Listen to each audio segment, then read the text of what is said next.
brown leather settee faced a large wooden desk which housed neat piles of paper.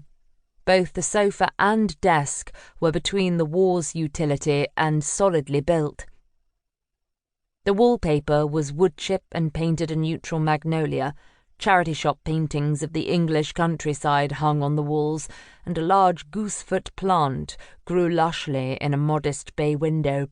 By far the most eye-catching features of the room were the two floor-to-ceiling bookshelves that lined the largest walls. These were packed with grimly educational-looking tomes, ranging from old 1930s leather-bound editions to more modern hardbacks in primary colours. In such old-fashioned surroundings, the computer on the desk, although more than 12 years old, looked apologetically space-age. It was 7:45 on the dot when David Merchant sat down at his desk. A writer of theological tomes and a publisher of many years' standing, he didn't even need to check his watch. He had no idea then that this would be his last morning on Earth, and even if he had, it was debatable that he'd have done anything differently. At just 9 o'clock that same morning, Detective Inspector Hillary Greene got a parking ticket from the machine at the John Radcliffe Hospital in Headington, a large, sprawling suburb of Oxford that looked down on the dreaming spires from its lofty hill. She shoved the ticket into her pocket, shuddering at the cost she'd have to pay when she fed it back into the greedy barrier as she left, and walked briskly towards the maternity unit. She glanced at her watch as she did so.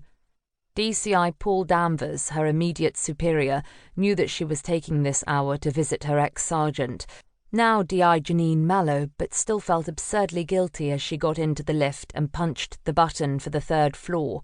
Missing work, even when there was nothing particularly serious on her desk at the moment, left her feeling wrong-footed. She was, in fact, already generally feeling uneasy and distinctly out of sorts, which was probably not all that surprising.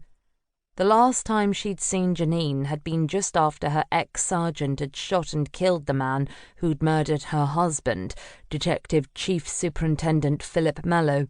Since then, the preliminary inquiry into the killing of Clive Myers had concluded that Janine Mallow had lawfully killed the man in the execution of her duties and to prevent the murder of a second police officer, D.I. Gregg.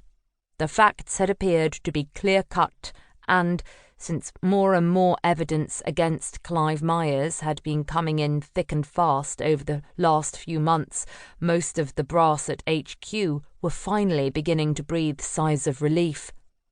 And it was now confidently expected that when the final report came in, probably sometime in the summer, no charges against anyone anywhere would be in the offing. Only Hillary knew that their relief might well turn out to be premature. Naturally, she'd been ordered to keep clear of her sergeant until the preliminary inquiry had been concluded, which she'd been only too happy to do.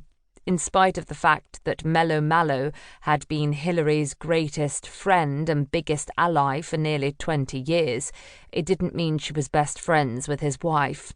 But when she'd got the news last night that Janine had given birth to a healthy 7-pound baby girl, she couldn't quite put off the reunion any longer. The lift opened and she stepped out. A man, waiting to enter the lift to go down, watched her as she turned and walked towards a set of double doors. He saw a woman with a distinctly curvaceous figure, dressed in a plain black skirt and jacket with sensible heels, and wondered what had made him give her an automatic double take. She must have been in her 40s, which was usually too old to attract his interest, but her skin had been good, her eyes wide and brown. Perhaps it was her hair, a shade of dark chestnut, that caught his eye. He'd always had a soft spot for redheads. But in the next moment she'd disappeared, and he got into the lift quickly before it could shut. Hillary found she was on the wrong ward and was pointed back to the other side of the building. As she walked, she checked her purchases.